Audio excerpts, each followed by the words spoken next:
So, today I'm going to talk about money. Something that is actually the most important thing to make the transition to a sustainable economy. And the transition to a sustainable economy is really, really occurring. However, we need time, and we need a ton of money, loads and loads of money.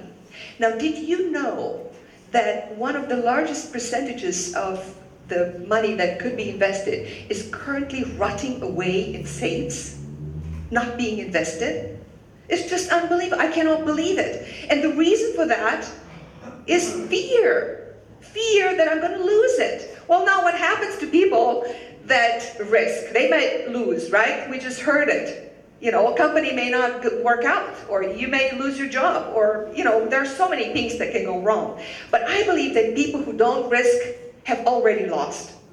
So let's talk about money today. And I think that this is one of the most loaded subjects in our society, because people would rather talk about their sex lives, about the most intimate details of their relationships, than about money. And especially for me, it was really difficult, you know, as to why I'm going, you know, what is the topic that I'm going to talk about at a TED conference. I'm an investor, right? And you know what? So are you. We need to talk about money because of the taboo associated with it. Because this empowers us. So we need to take that power back. Because it's not about the money that rots away in safes right now. It is the decisions that we're making every single day with every single purchase that we make, with every single good word that we make, that with the decisions that we. Do you buy your own car? Yes. Yes, of course. Do you give a good word to somebody who needs help or advice? Yes. Then you are an investor. And if you think I'm too small to make a difference, well, my teacher, the Dalai Lama, says, try sleeping with a mosquito, then you see what the difference is. I was not always an investor. I grew up in communist Romania, and what you see in this picture is actually a rather good view, I think, on the pioneers, and I was, I don't know, 5th grade or so. But what you don't see in the picture is that my stomach was empty. I went very often to school without food. I know what it means to be poor. My toes are crooked because I didn't have the right shoes. My feet were growing faster than my parents could afford to buy me new shoes. My teeth are damaged because I didn't have the right nutrition or the right hygiene. And I only had my first bathroom, indoor bathroom, when I turned 16. Before that, we spent the nights together with rats. And at age 16, my parents and I went to Germany, based on my mother's heritage. And I know there is a big German community here. I'm deeply, deeply grateful to the German government for paying so that we could live in freedom. And with that, my entire life changed. I started studying computer science, and I ended up at Stanford, Silicon Valley, and I joined corporate America, and it became part of an amazing society, a society that produced the golden age of prosperity within less than 200 years, a society that produced poverty. 200 years ago, 85% of the people on this planet were below the poverty line of $1 per day. Today, despite the increase in population, there's less than 16%, and the tendency is towards reduction of that. A society in which 120 years ago, nobody lived in democracy. Today, there's 53% of the world living in democracy. A society that increased life expectancy in less than 100 years, from 30 years or less to up to 68 years. And a society that increased satisfaction. If you think that you need money to be happy, yes, it is true, but more money will not make you happy. The top quartile of the Western world has a satisfaction rate of 7.5 on an index of 10, and the bottom quartile is 4.7. Well, more money makes you actually less happy. It actually increases the fear of losing it. That's the paradox. Well, anyways, I also became a part of the society, and you know these, and yet I have to remind you, because I'm a member of in the Club of Rome, and this is one of the most difficult problems that we need to save and address and address with our money, with our attitude to money. A society that is still creating unprecedented pollution.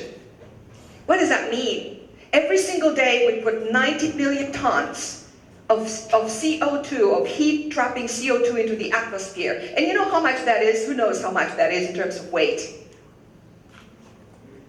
Compared to the Gulf spill in Mexico, the Deepwater Horizon spill of BP, it's 5,000 times the damage. And this is not good. I mean, we know where this is going. I became part of a society of exponential growth. Economic exponential growth is good, but also population growth. And along with that, increased inequality, something that is really, really worrisome. Inequality in the Western world, not in the rest of the world that already had it, but in the Western world, here where we live. Most people here are from the Western world. Increased inequality, this is really worrisome. So, we live in a system that lost its soul. So how are we going to change it? If we're facing greed, a society that is actually driven by profit, unethical, immoral behavior, the LIBOR scandal, the Madoff scandal. I mean, the SEC's regulations existed, right? But people didn't keep them. So what do we need? What has to happen? We talked about people before, so that people keep their promises. And this is a question that I've tried to address for the past 20 years myself. It can be done. And it's not that we didn't know. We didn't know that this was happening. The financial crisis of 2008 woke us up. But to what degree? What has changed? The fact that 25 trillion of dollars were obliterated by October 2009 from the stock markets didn't lead us to a more sustainable financial system. What we are currently experiencing is part of the 145 monetary crashes that we experienced since 1930. More numbers for you, and I have to do this as a financial person. We have, between 72 and 2010, 72 sovereign debt crises. What we're currently experiencing with Greece is a demonstration that our systems are not sustainable. And again, since 1972, the global attention, the public attention was drawn by 4 amazing MIT scientists who wrote a report to the Club of Rome called Limits to Growth. And they pointed out 1972 what's actually happening now. And nobody listened to them. They didn't listen to the exponential growth in economy. They didn't listen to the fact that population is growing. And do you know how many people we put on this planet over the last 36 years? Anybody have any idea? 3 billion. 3 billion people. It took ever since the people came on this planet until 1800s to put 1 billion. And then every 12 years, over the past 32 years, we put another billion on this planet. And of course, these are consumers. These are people that are driving the economy, but also they want to fill their stomachs. So we really have something on our hands. And the scientists, the MIT scientists tell us that 1932, I mean, it's not far from now, right? I mean, 20 more years, we needed a second planet, which of course only exists in photography. Well, Professor Render says that humanity is too stupid to do the right thing. And at the same time, he's encouraging us to prove him wrong. And this is what I made my purpose in life to become. Mosaic was the first internet browser. With that was the revolution. That's what opened the internet to every single one of us.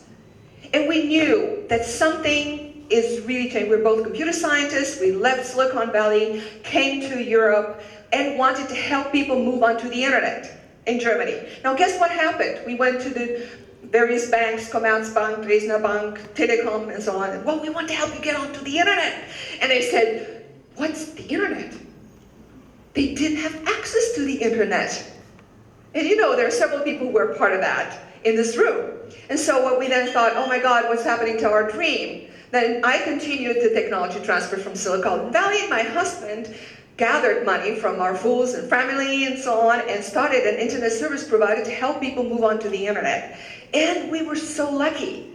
In less than 3 years, Cybernet, the name of the company, became the first internet stock to be traded on the German stock exchange. And of course, when you grow up poor, and all of a sudden you have a company that went public, wow, we were thrilled. We were amazed. So we started partying, traveling around the world, buying homes here and there. We purchased every single car that BMW would manufacture, I mean, a limousine. and you know, had the party and a lot of fake friends. So after a few months of partying, we realized, oh my God, is this all there is? What's going to happen? We were actually rather unhappy. And the journey within began, but at the same time, a journey without began, because we needed to take a look at what really brings us joy and happiness. And I grew up in Romania, as I said, and for 40 years I've been taught by my parents to be a philanthropist. Are you a philanthropist? Who's a philanthropist? Come on guys, every single hand should go. Do you love people? Yes, then you are a philanthropist. This is what the word philanthropos means. Lover of man. It's a Greek word. So yes, you are philanthropists. Yes. We're all philanthropists. You are an investor and you're a philanthropist. And the question that we asked ourselves at the time, oh my God, how is it possible that we live in this totally crazy world? On one hand, you go to work during the day, make money at the expense of people and the planet. I mean, look at how the companies are still measured.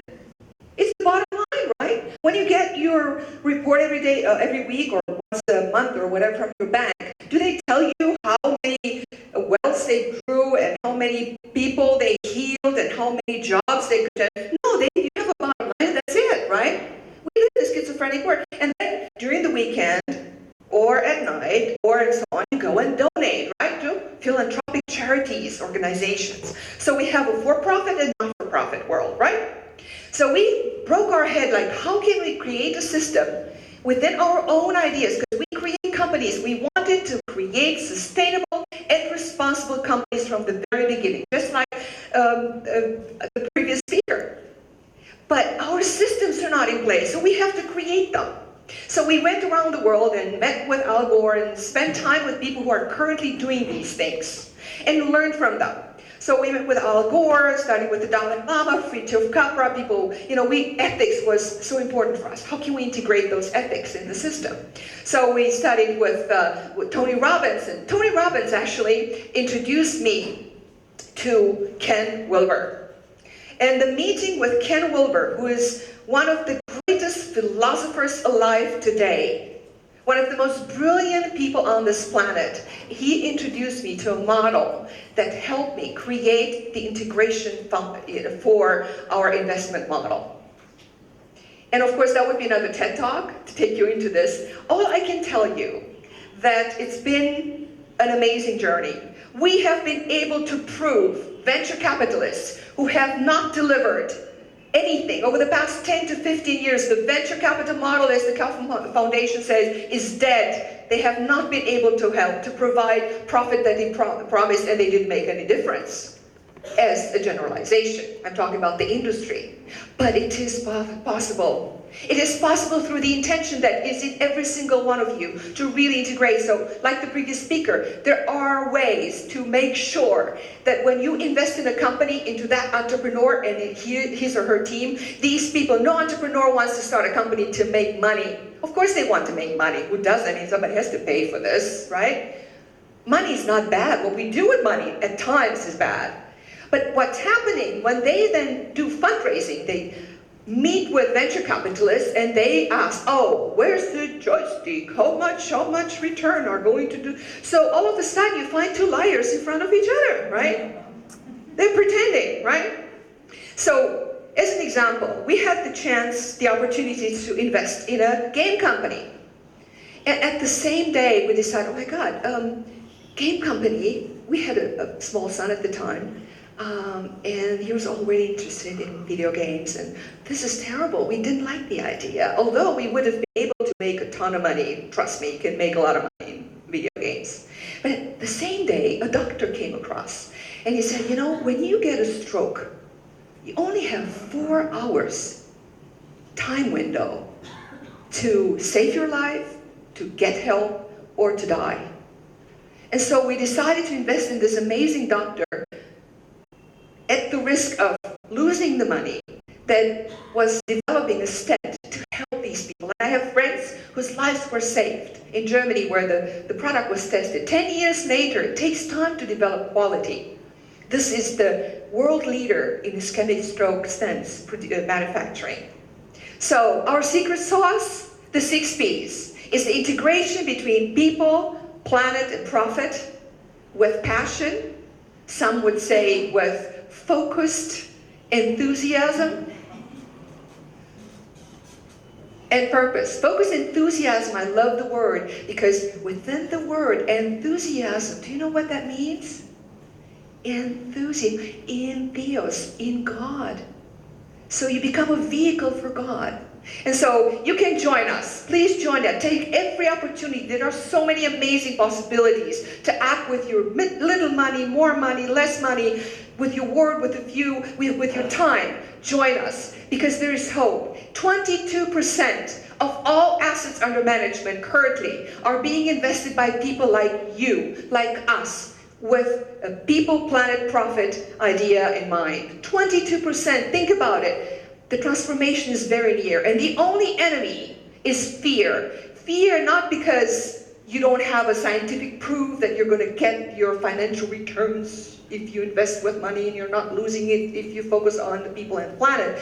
No, all the data is there. In our case, the returns of investment, financial-wise, is 7-fold, 7 times the investment.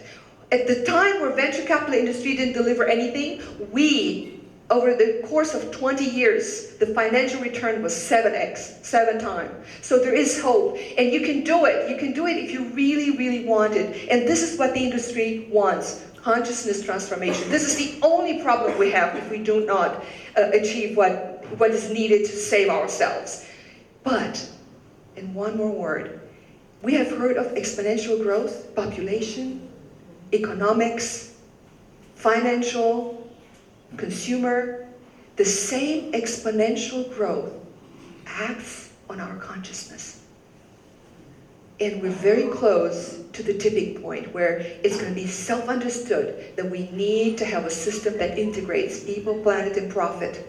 And so imagine investing with meaning. This will going to change our entire life and save us. Thank you.